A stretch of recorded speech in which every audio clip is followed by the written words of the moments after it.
Magandang araw mga kapugo. Hindi ako professional dito pero ipapakita ko sa inyo kung paano ko ginawa ang pag-change oil ng kotse. Kailangan natin ng PPE, kailangan natin ng gloves, eyeglass, hard hat, at saka itong protective mask. Ang gamit ko lang ay face mask.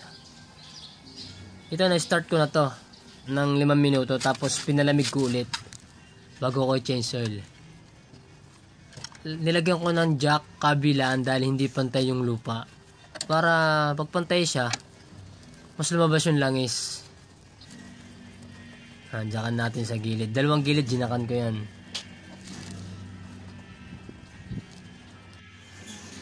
Tapos, itas natin yung dipstick. At buksan na rin natin yung salinan ng langis para mas pumatak yung langis na nasa loob. Para mas masaid yan. Kasi hindi yan masasaid kapag may takip yan eh. Kailangan niya ng hangin. Yan. Binuksan ko siya. Tapos, bago tayo mag-change oil, kailangan natin ng gamit yan. Box wrench. Itong oil filter wrench. At saka yung drain pan. Ito, nakita ko na yung kanyang bolt number 14. Kapag hindi ko nag-change oil nung huli, at siyempre mahirap talagang kalasin yan pagka ginamitan niya ng mga special na tools. Napakatigas. Itong akin medyo matigas nga din eh, kaya nahirapan din ako. Pero kinaya naman. Ito na. Medyo matigas talaga yan.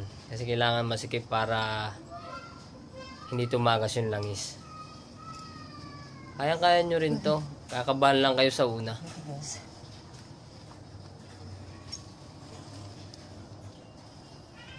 Nakalas ko na yan. Tapos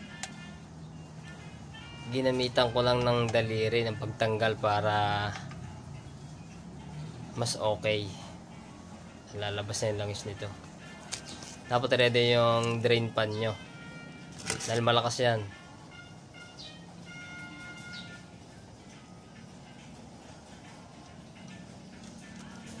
Yan na. Hintayin natin maubos yung langis niya sa loob. Para malinis yung loob niya. Kasi pag kami naiwan dyan, sayang yung langis natin isasalin. Pag mahina na yung patak, ibaba natin yung isang jack dito sa kanan para mas lumabas yung mga natitirang langis.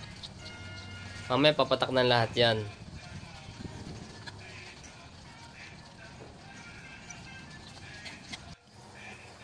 Tapos linisin nyo na rin yung inyong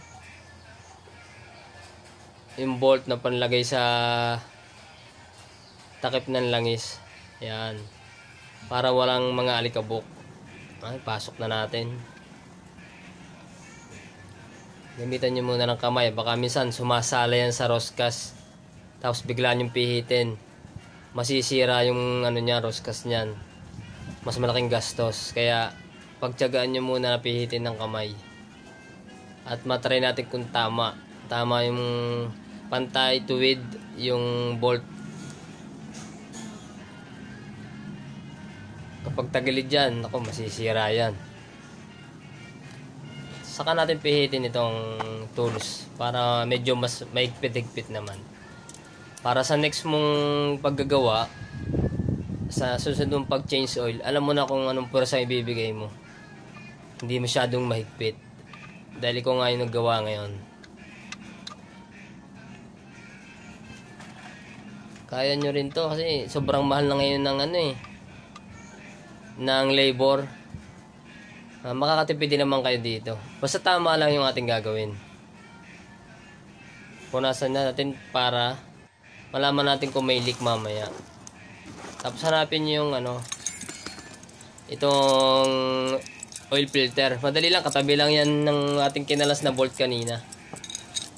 Ginamit ko yung aking oil filter wrench. Medyo mahirap din kalasin kapag nga talagang pinaano mo sa kasa yan eh. Pag pinapihit mo sa kasa, talagang hirap niyang kalasin. Pero nagawa ko naman.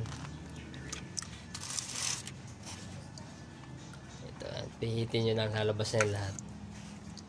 Sabi ko nga, hindi ako professional, kaya kung may mali, itama na lang natin sa susunod. Punasan natin yung pinaglagyan ng oil filter para malinis, wala ding mga dumi-dumi dyan. Pag pinasak mo yung bago, malinis. Yan, para makita mo kung may leak ang langis mo. Kasi pagka ibasa, hindi mo malalaman agad eh. Yan, tuyo, kung lalagyan mo ngayon, malalaman mo kung may tulo mamaya yan pagka ini-start mo. Higpitan mo lang ng kamay. Kasi sabi nila, pag daw ginamitan ng tools yan, baka daw masira yung roscas.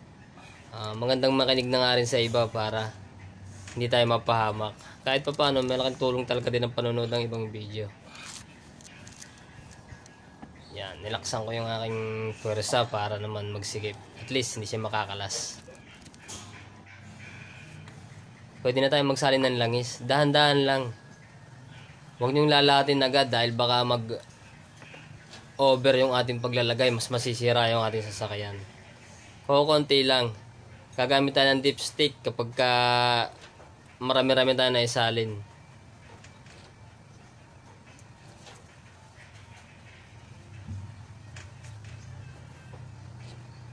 Yan, salin lang paunti-unti. Huwag niyong bibiglain. Gagamit ka ng dipstick para masukat mo yung langis. Tapos pag nakita mo na yung level, start na natin. Pag nabuhay natin yan, tapos palamigin natin ng konti, tapos saka natin sukatin uli kung tama na yung langis. Kung hindi pa naman, di magsalin ulit kayo ng paunti-unti. Maraming salamat, sana makatulong.